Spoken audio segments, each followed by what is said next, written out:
Regarde ce méga jeu, quand je clique, ça incrémente, ça me donne la position, ça fait des fights dans tous les sens, c'est génialissime, c'est oufissime.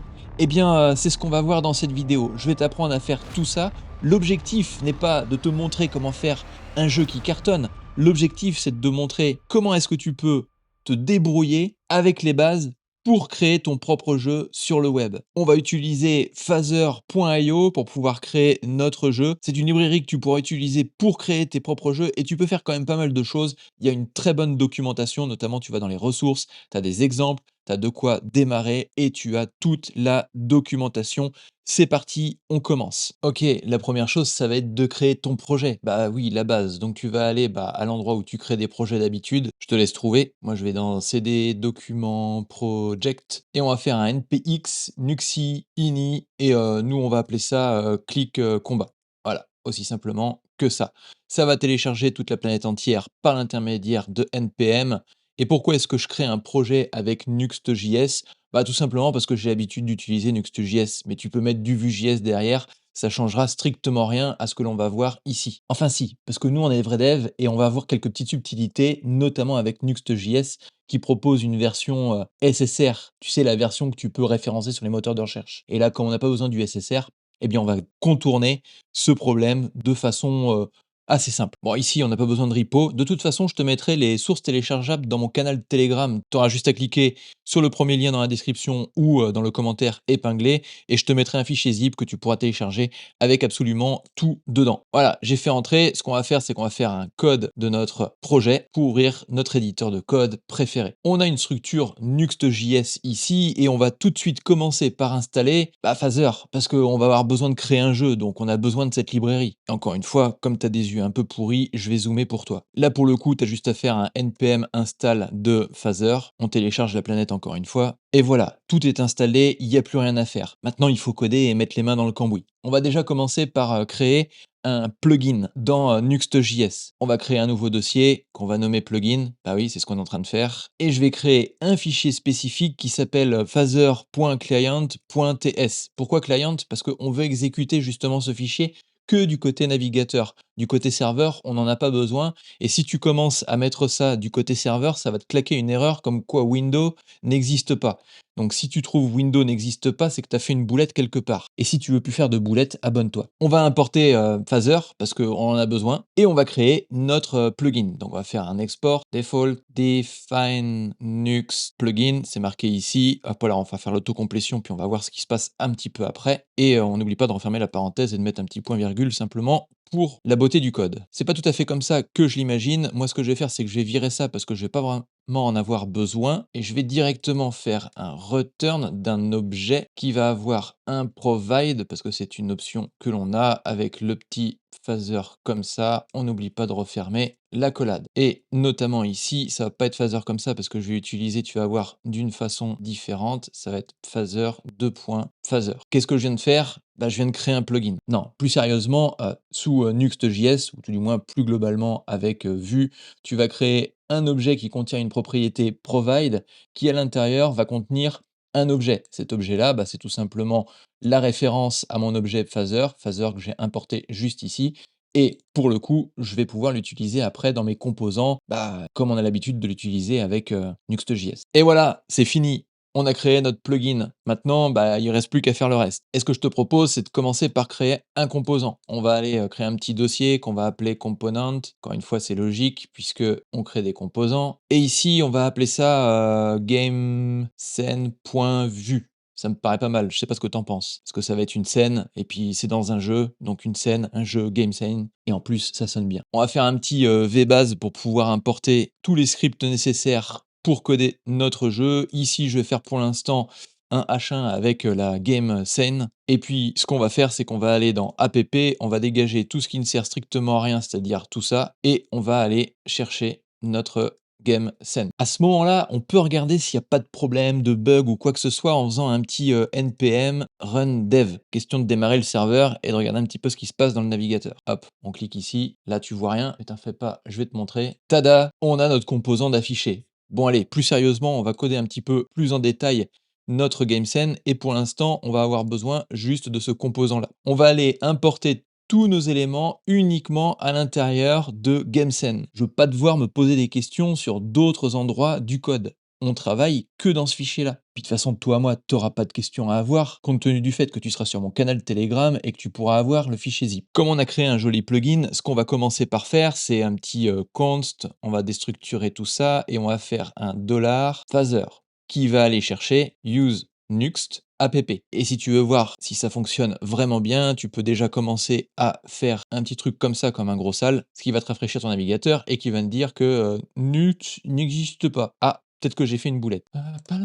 Ah bah en fait non, c'était juste un problème de rafraîchissement. J'étais un petit peu trop en avance sur Nuxt.js, normal. Étant un vrai dev, on a toujours un peu d'avance sur la technologie. Bon allez, reprenons sérieusement. Ce que j'aimerais commencer par faire, c'est créer la scène. Bah oui, c'est un petit peu la base. Donc ce qu'on va faire, c'est qu'on va attendre que notre vue soit montée, soit créée, pour pouvoir injecter tous les composants. C'est ça la petite subtilité avec le SSR. Parce que si tu commences à faire ton code comme un gros cochon directement dans les balises de script, bah tu vas démarrer ton script phaser directement par le serveur. Et là, ça plante. Notamment, on va appeler onMount. Alors, je sais pas si tout ça c'est bon, mais on va un petit peu faire ça à notre sauce. Et ce que je vais faire, c'est que déjà, dans un premier temps, bah, si phaser n'existe pas, allez, on claque une grosse erreur à l'utilisateur, comme ça, du coup, il comprendra qu'il a fait de la boulette. Tiens, je suis en train de chercher un jeu de mots avec la touche tab pour taboulette, taboulet, taboulette. Ouais, si tu veux d'autres conseils de blagues comme ça, abonne-toi. Bref, là concrètement, on s'assure que Phaser est bien chargé. Et dans un second temps, bah, on va peut-être commencer à mettre un petit peu de config à tout ça. Bon, il me propose plein de petites choses, mais encore une fois, je vais pas trop écouter notre ami GitHub Copilot parce que quand je l'ai utilisé la première fois, il a craqué son slip. Et ce que je vais faire, c'est que le fichier de config, je vais le mettre juste au-dessus. Donc on va faire un petit const de config est égal à un objet. Cet objet-là va prendre plusieurs propriétés. La première propriété, c'est le type de scène que tu vas avoir. Et nous, ce que l'on veut, bah, c'est une scène qui va se mettre automatiquement ou qui va gérer tout du moins le type de navigateur de façon automatiquement. Donc je vais faire mon Phaser.auto. Tu as plein d'autres options, hein, je te laisserai regarder dans la documentation. Ici, on n'aura pas l'autocomplétion compte tenu du fait que, eh bien, comme on utilise un dérivé de Phaser, mais si tu veux vraiment utiliser Phaser, tu peux faire aussi comme ça, Phaser. Et notamment avoir l'autocomplétion après la suite. Par la suite, bien évidemment, il faut encore faire un import de Phaser et tout le bazar. Ça, c'est relou. Donc moi, comme ça me casse les noix, je vais directement aller au principal. Là, ce qu'on va faire, c'est qu'on va lui donner une taille. Alors, tu peux mettre des valeurs par défaut à ta scène, c'est cool, mais le problème, c'est que tu vas te retrouver avec un vilain rectangle en plein milieu de ton navigateur, et vraiment, ça, c'est dégueulasse.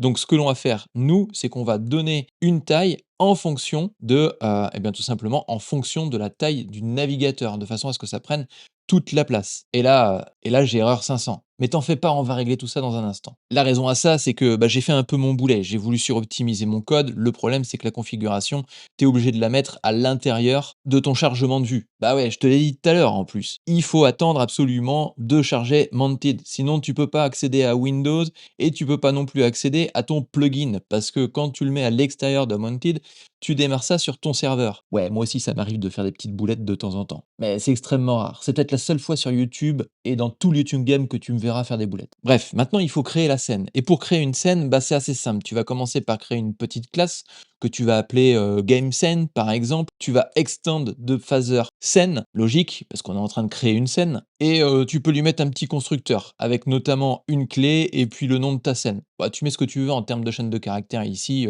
Pour l'instant, ça n'a pas beaucoup d'intérêt. Nous, en préload, on va pas mettre d'image. Comme je t'ai montré dans l'exemple, eh bien, on n'a pas d'image, donc je charge rien. Mais cette méthode-là te permet de charger un certain nombre d'éléments avant de potentiellement charger la scène. Et puis dans Create, bah, comme on n'a pas de logo, on dégage ça aussi. Mais t'en fais pas, Create, on va l'utiliser à mort. Maintenant qu'on a créé notre scène, ce qu'on va prendre, c'est la référence de notre classe. Parce qu'on vient de créer une classe qui s'appelle GameScene, qui est en scène, qui a un certain nombre de propriétés. Et toutes les propriétés qui vont se trouver à l'intérieur de cette classe, bah, c'est ce qui va nous permettre de construire le jeu.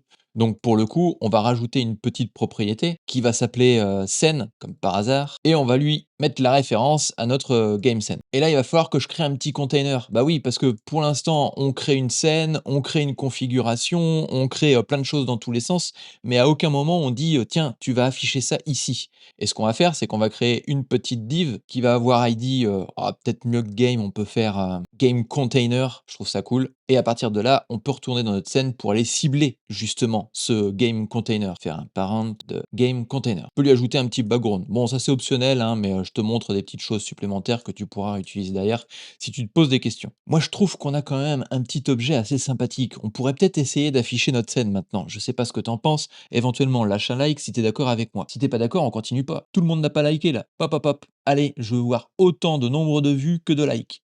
Je continuerai pas sans. Bon allez, juste pour les mecs qui ont liké. Ce que je vais faire, c'est que je vais créer une petite variable qui va stocker notre instance d'objet. Pour ça, je vais faire un petit let de game et puis notamment qui va prendre un phaser.game. Pour l'instant, je m'en fiche un petit peu du typage dans cet exemple-là. Donc je vais faire pour l'instant égal à nul et on n'oublie pas le point virgule juste pour la beauté du code. Allez, soyons fous, on va mettre un any parce que je sais que ça va exaspérer tous les professionnels du TypeScript. Et là, bim, GitHub Copilot me propose le truc, tout fait bien correctement et je pense que si on fait un petit refresh, oh, magnifique! Nous avons une belle scène. C'est pas tout à fait propre parce que tu sais, on a des petits machins comme ça, là sur le côté, à droite, à gauche, c'est pas foufou. Donc je vais rajouter une petite option de resize. Et pour resize tout ça, bah, on va utiliser window. Attention, utilise-le bien dans la partie unmounted. Window est une propriété du navigateur que tu ne pourras pas utiliser du côté serveur. Et on va faire un petit add even listener de resize, ça me paraît plutôt bien, et un game scale resize. Ah oui, et puis on va avoir besoin d'autre chose, c'est de mettre un CSS global, par exemple pour virer les marges à la noix du navigateur qui fournit par défaut. Et ça va dépendre du navigateur sur lequel tu es, parce que les marges peuvent être différentes d'un navigateur à l'autre. Donc ce qu'on va faire, c'est qu'on va aller à la racine de notre projet, on va créer un nouveau dossier qu'on va appeler assets, parce que dedans on va mettre plusieurs assets, et notamment on va créer un fichier de style.css. Bon, après, tu mettras ce que tu veux, du SAS, et d'autres outils CSS pour optimiser ton code. Nous, ce qu'on va faire, c'est qu'on va ajouter à body, et notamment, on va en profiter pour aussi le mettre sur le HTML, de mettre un padding de 0, un margin de 0, un background color de C2, parce que c'est bien ça. C'est exactement la même couleur que l'on a ici. La couleur, ça, on s'en fiche. Et on va mettre aussi un overflow à hidden, une petite hauteur de 100% et une petite largeur de 100% aussi. Et comme on est sous Nuxt.js, on peut aussi rajouter, mais ça c'est la petite astuce, de faire un dièse underscore underscore de Nuxt avec une hauteur de 100% et une largeur de 100% aussi. Et puis potentiellement, tu peux aussi reprendre cette partie-là, parce que de toute façon, on aura potentiellement besoin. Qu'est-ce que c'est que ça? Bah tout simplement que si tu vas dans ton navigateur, que tu fais inspecter le code, et tu te retrouves en fait avec cette petite div qui se trouve ici, et celle-ci, bah, elle va avoir son propre container. Donc autant lui donner les mêmes propriétés que le body. Bon, pour l'instant, ça prend pas les propriétés, on a encore des marges parce qu'il nous manque une petite étape. Notamment, il faut aller dans Nuxt config, rajouter une petite virgule ici, et puis ce qu'on va faire, c'est qu'on va rajouter notre fichier CSS. De la façon suivante, on va dans le dossier assets, on supprime CSS, on met style et rouler. Notre scène prend tout l'écran, c'est magnifique, c'est joli. Maintenant, il nous reste qu'à rajouter des petits textes et puis le petit clic de notre souris. Allez hop, on ferme ça, on veut plus voir le CSS. Si, on va rajouter une petite option supplémentaire, parce que là, ça se passe bien, ton navigateur, il bouge pas, mais imaginons que tu veuilles redimensionner, que tu déplaces ta fenêtre sur un autre écran, que c'est un peu plus large, tu vas te retrouver avec des bandes blanches à droite et à gauche, et ça, c'est pas foufou. Donc pour le coup, tu peux rajouter une petite propriété, et j'ai mis du temps à la trouver, donc c'est pour ça que je te la donne. C'est une propriété de scale. Ah bah ça tombe bien, c'est exactement ce que je voulais. On va scaler notre scène de deux façons. La première chose, en mode resize, ça c'est le mode de base, et autrement, tu as la possibilité de auto-centrer de plusieurs façons. Nous, ce qu'on va faire, c'est qu'on va centrer aussi bien en haut qu'en bas, donc les deux, mais tu peux choisir le type de centrage que tu veux mettre en place dans ton redimensionnement de scène. Et ça, c'est plutôt cool. Bon, après, tout le monde ne redimensionne pas sa fenêtre toutes les 5 minutes comme moi, simplement pour tester si ça fonctionne correctement. Mais il faut le savoir. Maintenant, comment ajouter du texte? Eh bien, si tu as suivi la méthode create, je t'avais dit qu'on allait l'utiliser. Eh ben voilà, c'est le moment. C'est son moment, la méthode create. C'est maintenant qu'elle va venir entrer en scène, comme la scène qu'on vient de créer. Ça, c'est encore une blague, je sais pas si je vais la mettre au montage. Bref. Comment est-ce qu'on fait pour ajouter du petit texte dans notre scène? Eh ben, c'est assez simple en soi. Déjà, on va créer un petit objet de texte parce que potentiellement, on peut modifier ce texte plus tard, ou tout du moins une variable texte. Et ça, on va la créer à l'intérieur de notre scène parce que fondamentalement, on n'aura peut-être pas besoin à l'extérieur. On peut faire un petit private, par exemple, pour éviter d'y accéder de l'extérieur. Un click text et qui va être un phaser.gameObject.text. Tu as plein d'objets différents, donc je te laisserai fouiller encore une fois dans la documentation parce que moi je suis pas la doc. Et la doc de Phaser est quand même plutôt bien fichue pour pouvoir coder assez rapidement un jeu. Et ensuite, on va faire référence à notre petit texte. Ici, par exemple, on va faire un this.clickText. Bah tiens, ça tombe bien, Copilot nous propose quand même un truc plutôt pas mal. Il nous propose de faire un this add faisant référence à la scène dans laquelle on se trouve. On ajoute un petit texte et ici, on va lui mettre des petites propriétés XY, notamment 10-10.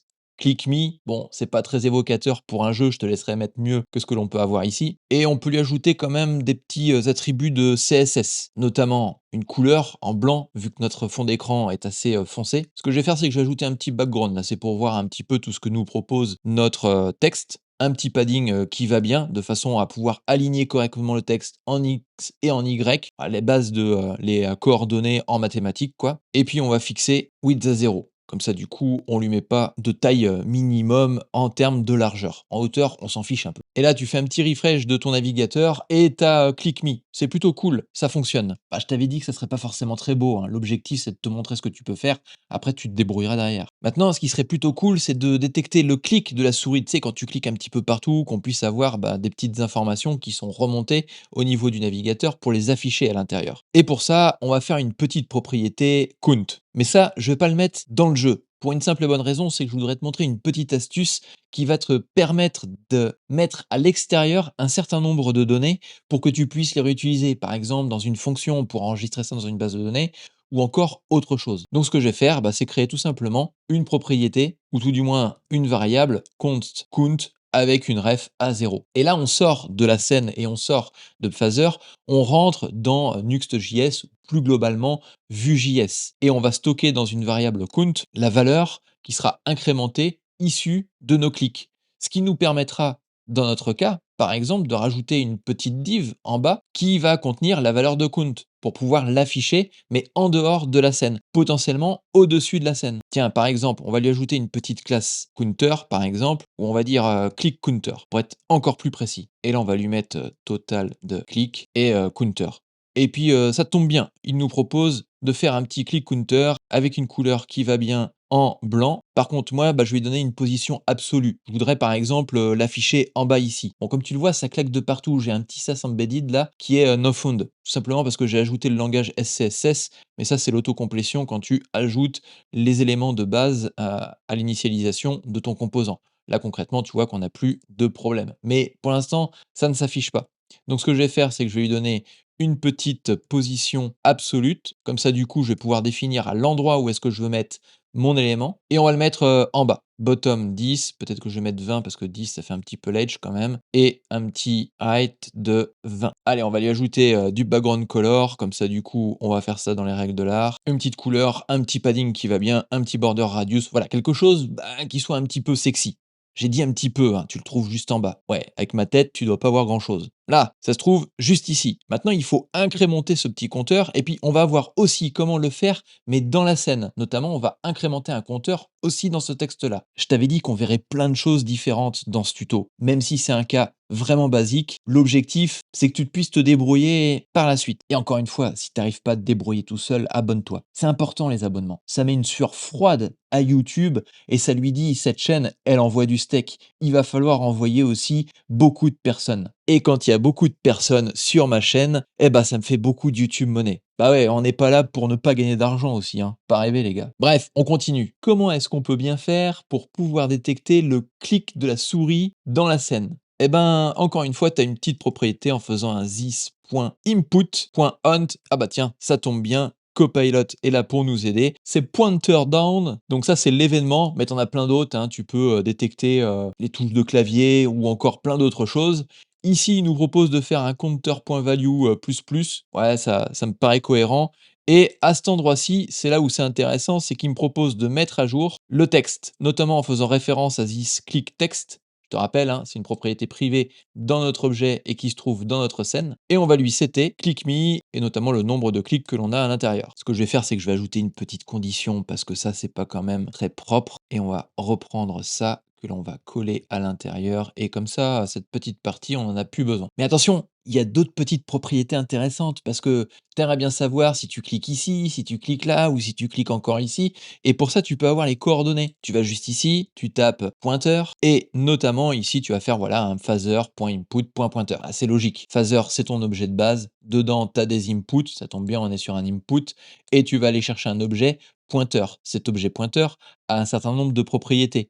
Notamment ici, on va te faire une espèce de truc de debug là, où je vais rajouter mon pointeur X, mon pointeur Y.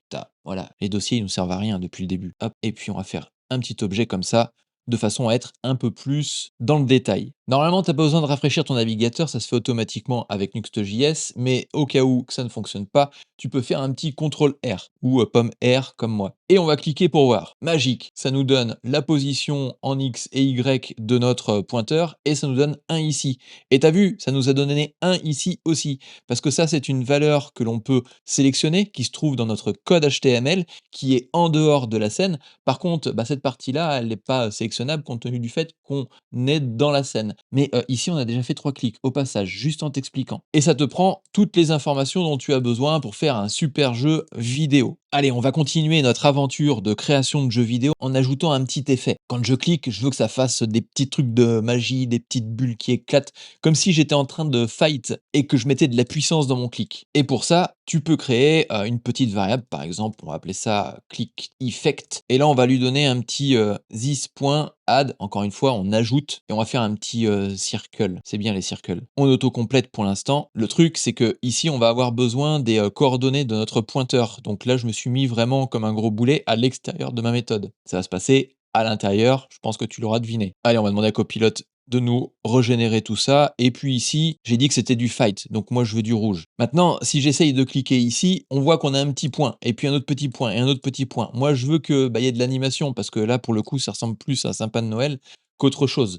Donc ce qu'on va faire, c'est qu'on va en même temps en profiter pour afficher notre point avec un tout petit peu d'animation. Je dis un tout petit peu, hein, parce que je suis pas non plus un spécialiste de l'animation dans les jeux vidéo. Et en même temps de pouvoir effacer tout ça quand on n'a plus besoin. Pour le coup, je vais faire un this.twin. Alors twin, c'est des trucs que tu peux retrouver notamment dans différents frameworks d'animation. Et ici, on va donner un target. Donc target, c'est click effect. On vient de le créer à l'instant. Je me mets un petit alpha de 0, un petit scale de 0, pas de 0, de 2 par exemple. Une petite duration, alors ça c'est l'apparition et tout ce qui va bien. On va mettre 300 millisecondes parce qu'une seconde ça fait quand même beaucoup. Et ici il nous propose un petit onComplete, donc quand c'est terminé, au moment où c'est terminé, on va faire un click effect de destroy. Bon, j'aime pas cette syntaxe, on va la mettre comme ça, je trouve ça un peu plus stylé. Allez, on va tester ça. Si je clique ici, effectivement, tu vois, on a un petit effect qui va bien, avec une petite bulle de fight comme je le voulais. Bien évidemment, tu peux modifier ces éléments-là, tu te mets un petit 5 ici, si on retourne à cet endroit-là, tu te retrouves avec un effect un peu plus large, c'est un peu plus cool aussi. Et puis si tu veux donner un peu plus de vitesse, eh bien tu te mets à 200 millisecondes en termes de duration, et là, pour le coup, eh bien tu te retrouves avec quelque chose de plutôt sympathique. Bon, on n'a pas terminé parce que maintenant il y a un petit peu de ménage à faire dans tout ça. Le code que je t'ai montré est plutôt fonctionnel, mais il manque un certain nombre de petites choses en termes de performance. Ah, je vais dézoomer un peu, hein, désolé si tu as les yeux pourris, mais moi j'y vois plus rien. Notamment, on peut toujours redimensionner un petit peu la fenêtre, et ce qui fait que ton texte, comme il a une position par défaut, je te parle de ce texte-là, eh bien ce qui serait plutôt cool, c'est de le redimensionner aussi, ou tout du moins de redéfinir la position d'ordre global. Et rappelle-toi, on avait mis une propriété de scale ici dans la configuration, donc dans l'objet, on va certainement trouver un petit zScale qui traîne quelque part. On pense bien à se mettre dans la méthode create et dans notre objet. On va faire un zScale on resize, ça me paraît plutôt pas mal. On peut lui passer des paramètres, mais là on va pas en avoir besoin ici. On va faire un this click text parce qu'on veut jouer sur le texte. Et notamment ici, on va aller chercher notre référence et on va faire un set position et on va lui mettre 10-10, un peu comme on avait mis 10-10 ici. Encore une fois, ça tu peux le mettre dans les paramètres, par exemple const x position, y position. Ici, tu vas à cet endroit-là, tu mets point value et puis pareil ici, et puis tu vas récupérer tout ça à cet endroit-là, pas ce que je voulais. Voilà. Bon, ça changera rien à notre interface graphique, on sera toujours au même endroit. Il nous reste une dernière petite chose à faire. Ici, au moment où on monte notre objet, notamment GameScene, ce que l'on vient de s'apercevoir, c'est qu'on a créé un objet qui s'appelait game et notamment on a mis des événements à Event Listener un petit peu dans tous les sens. Et tu en auras certainement beaucoup d'autres dans ton jeu. Donc pour le coup, ce qu'on va faire, c'est qu'on va essayer de détecter quand on démonte la vue. Notamment, tu as un on unmounted. Là, tu es obligé de liker la vidéo. C'était tellement bien prononcé. Et on va aller rechercher notre objet game qui est défini, je te le rappelle, à la racine de notre fichier script. Et ici, on va le destroy. Et puis, on va en même temps profiter pour destroy une autre méthode qui est cette méthode-là, add event listener. Sauf que on a créé une fonction qui est interne. Donc ce que je vais faire, c'est que je vais faire un petit const de handle resize, ça me paraît plutôt pas mal, que je vais mettre à cet endroit-ci. Et ici, on va remove le resize avec cette méthode-là. Et potentiellement, pour faire du code ultra propre, on peut remonter ça juste ici, puisque c'est une méthode globale. Et voilà, on a un magnifique jeu optimisé aux petits oignons que tu vas pouvoir réutiliser de ton côté. Ah, on a perdu une fonctionnalité, il y a un bug, il y a un bug. Ça, c'est parce que t'es pas abonné, c'est pour ça qu'il y a des bugs. Et tu sais ce qu'on va faire? On va faire la mode feignasse. On va demander à ChatGPT, je vais faire un pomme majuscule i, là c'est cool, il prend mon fichier en cours. J'ai un problème, la variable count ne s'incrémente pas dans mon jeu. Est-ce que tu peux résoudre le problème? Ouais, je t'avais dit que je serais feignant. On va même utiliser la reconnaissance vocale de GitHub Copilot. Et on attend encore, toujours. Ouais, il est un peu lent. J'avais la solution, mais c'était juste pour te montrer l'astuce. Ça y est, il bosse un peu. Ouais, en fait, il m'a proposé une autre solution intéressante. Bah, c'est pas plus mal, ça va nous permettre de voir un petit peu plus large. Ici, on a une référence à notre compteur. Ici, on a une petite fonction d'incrémentation. Ce qui est plutôt pas mal parce que comme ça, du coup, ça te permet en même temps de pouvoir rendre un peu plus testable ton application. Et là, il nous a créé une petite fonction interne qu'il a passée dans le constructeur. Tu le vois ici, on a une private fonction qui s'appelle increment count function qui est une fonction nombre. Et ici, bah, il va faire sa propre référence à sa propre fonction. À partir de là, il va faire un const current counter de increment counter fonction qu'il va réutiliser bah, pour pouvoir afficher ça directement dans notre texte à l'intérieur de notre scène. Et il nous propose d'ajouter un petit tableau de scène. Bon, je pense qu'on aurait pu directement le passer comme ça, mais peu importe, où on va passer la fonction que l'on a créée à l'extérieur de notre scène, où on a le counter plus plus, comme je te l'ai montré tout à l'heure, et il l'a passé dans les paramètres de notre scène. Et ça, c'est plutôt cool, parce que ça rend encore plus testable notre code. Et je t'avouerai que c'est une petite surprise parce que j'avais pas prévu ça comme ça dans cette vidéo. On peut dire merci à GitHub Copilot. On rafraîchit et effectivement, ça fonctionne absolument de partout. Et voilà, si t'es rendu là, c'est que t'as aimé la vidéo, c'est que tu as apprécié cette vidéo, c'est que tu as appris des choses.